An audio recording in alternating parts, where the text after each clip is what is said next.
टीमा और दोस्तों, जिस तरह कि आप देख रहे हैं मेरे साथ मौजूद हैं बैरिस्टर आमिद बशानी साहब। बशानी साहब, सबसे पहले तो आपके वक्त का बहुत शुक्रिया सर। थैंक यू जनाब, आपका शुक्रिया। बशानी साहब, इस वक्त जो जिसे कहते हैं ना वो हॉट केक जो है वो तो न्यूज़ दो हैं जो आपसे डिस्कस करना चाह रहा हूँ, आपका तबसरा लेना चाह रहा हूँ। एक तो सर ये है कि ऋषि सोनक जो हैं इंडियन ओरिजिन के पहले जो शख्स हैं जो कि इंडियन ओरिजिन के हैं, लेकिन बरतानिया में यूनाइटेड किंगडम में वो प्राइम मिनिस्टर बन रहे हैं। मतलब उनकी अनाउंसमेंट उनकी पार्टी कंजर्वेटिव पार्टी की तरफ से हो गई है।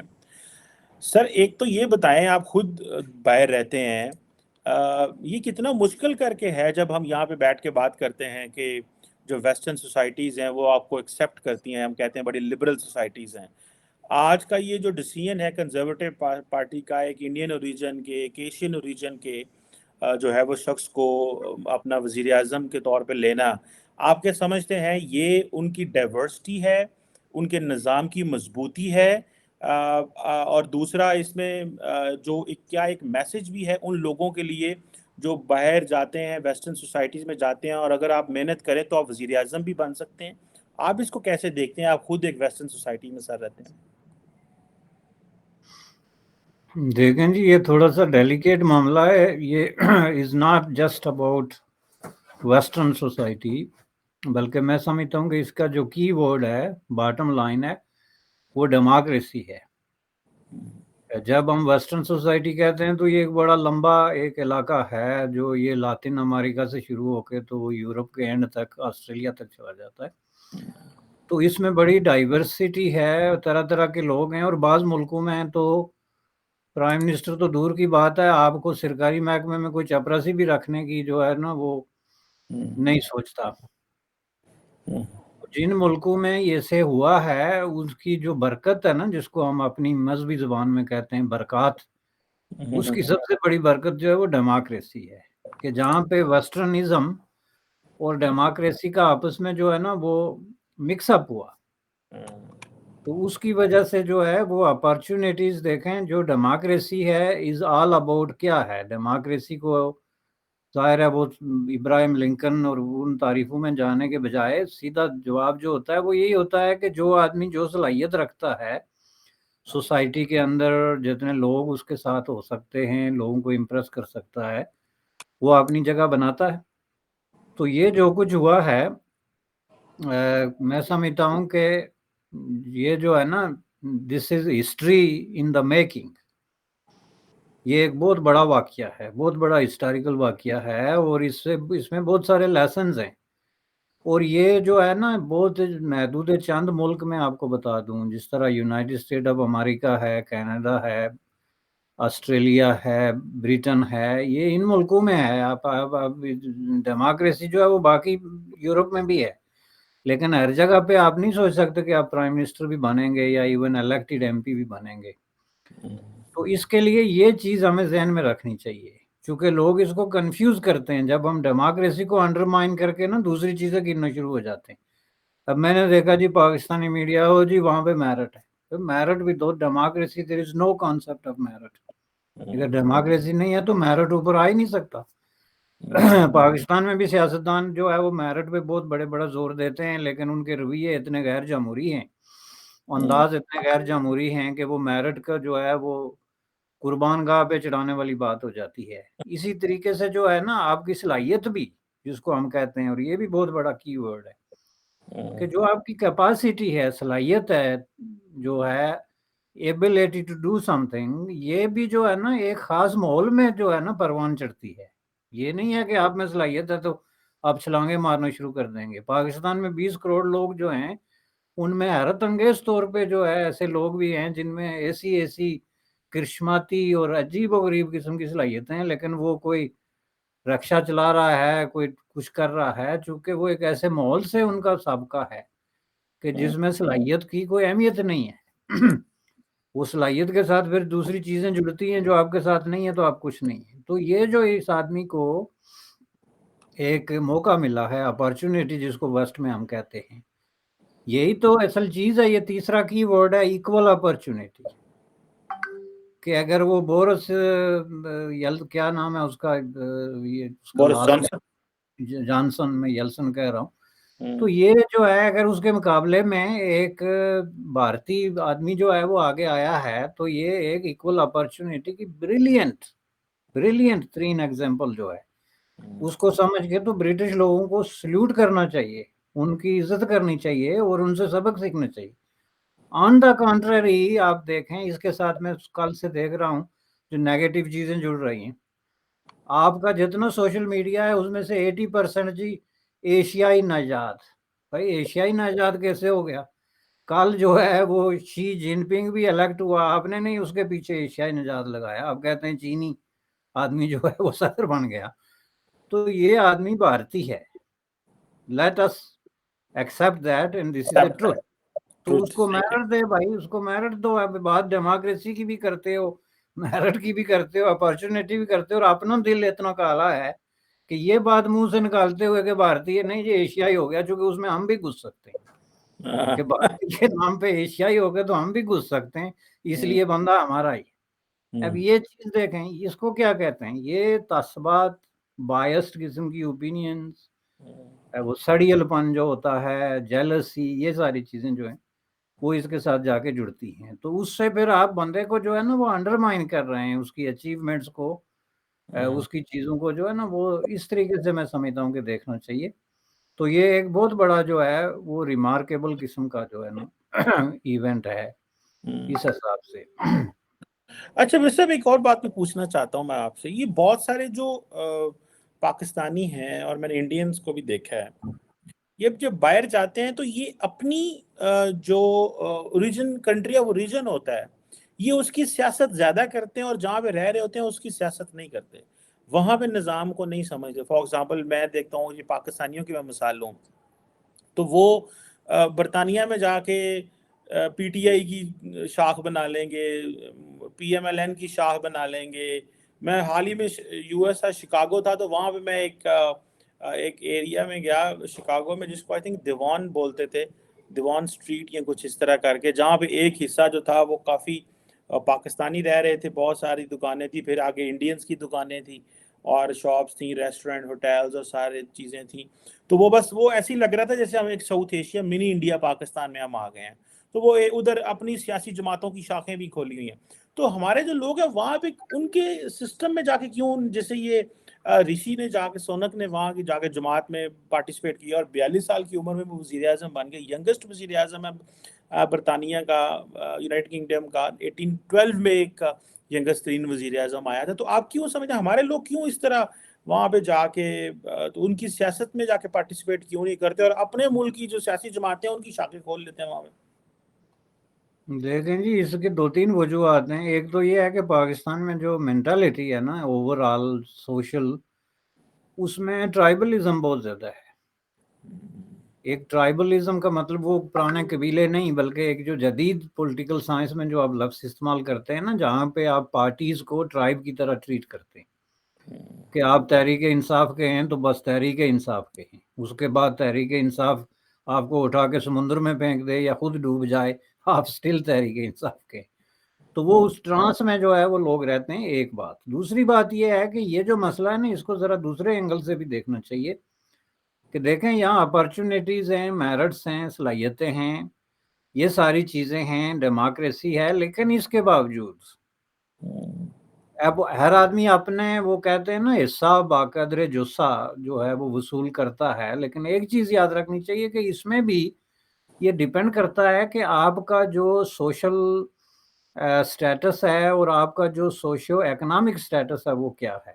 सवाल ये पैदा होता है कि एक आदमी अगर रिफ्यूजी आ गया पाकिस्तान से तो आके $20 पे टैक्सी चला रहा है, तो वो कितने अरसे बाद जो है वो वज़ीर आज़म बन सकता है। वो मुमकिन है किसी वक़्त काउंसलर बन जाए, चूँकि आप नॉर्थ अमेरिका में देखें तो 80% taxi driver turn into politicians आपको मिलेंगे। लेकिन इतना आगे जाने के पीछे एक क्लासिज़्म को भी आप इग्नोर नहीं कर सकते, इसको भी देखना चाहिए। अब ये जो आदमी है जो भारतीय ओरिजिन का अभी हमने ज़िक्र किया और उसको क्रेडिट दिया उसके मेरिट और स्ट्रगल और हर चीज़ का। लेकिन इसका दूसरा पहलू ये है कि वो जो है ना एक एलीट से उसका ताल्लुक है। उसका जो ससुर है, he is one of the richest person. उसकी जो वाइफ है, she is one of the richest person. तो उसको बर्गर किंग पे जो है वो काम करने की ज़रूरत नहीं है, या उसको स्ट्रगलिंग जो होते हैं ना हमारे इंडियन पाकिस्तानी मोस्टली स्ट्रगलिंग, बल्कि आप इंडियन को इसमें अब ब्रैकेट नहीं करें, चूँकि अब इंडियन स्ट्रगलिंग नहीं है। इंडियन अब आते हैं आईटीज़ में, प्रोफेसरिंग में, मेडिसिन में, नर्सिंग में, इस तरह की चीज़ों में।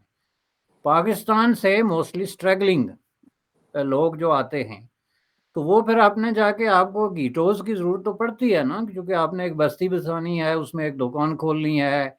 ऊपर से आपकी मुसीबत ये है कि आपने बच्चे भी इस्लामी स्कूल में पढ़ाने हैं। आप अगर लाहौर में हैं तो आपने बच्चे इंग्लिश स्कूल में पढ़ाने हैं, वो सही कह लॉरेंस कॉलेज और एचिसन कॉलेज में पढ़ाने हैं। आप अगर लंदन में हैं तो बच्चे इस्लामी स्कूल में पढ़ाने हैं। सही बेशक वो कह मौलवी साहब को अंग्रेजी का एक हर्फ ना आता हो और ट्रू। आइडिया ही ना हो कि वो कहाँ खड़ा है और इस वाह। मुल्क का निज़ाम तालीम क्या है। मेरा कोई 20 लोगों से इस बात पे आर्गुमेंट हुआ है यहाँ पे कि ये बच्चों को आप इस तरीके से मसख मत करें।